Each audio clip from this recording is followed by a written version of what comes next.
High, যদি আপনারা এবার ব্র্যাকে 422 কোর্সটা নিয়ে থাকেন যেটা নাম আর্টিফিশিয়াল ইন্টেলিজেন্স, তাহলে here are a few ways আপনারা এটাই খুবই ভালো করতে পারবেন।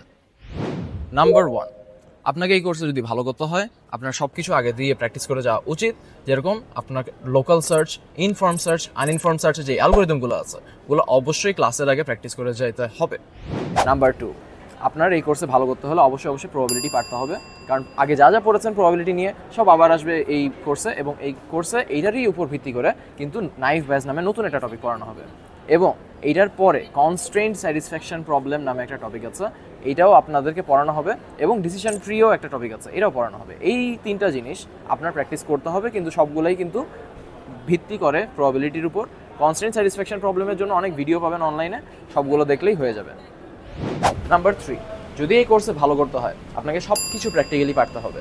ওরা এই কোর্সে একটা প্রজেক্ট দিবে করতে, এবং সেই প্রজেক্টটা করতে পারতে হলে আপনাকে সাইকিট লার্ন এবং অন্যান্য যে পাইথন লাইব্রেরি আছে যেগুলো গুগল কোল্যাবে পাওয়া যায় সবগুলো ইউজ করে প্র্যাকটিক্যালি সব কিছু করতে হবে, তাহলেই আপনি প্রজেক্টেও খুবই ভালো করতে পারবেন।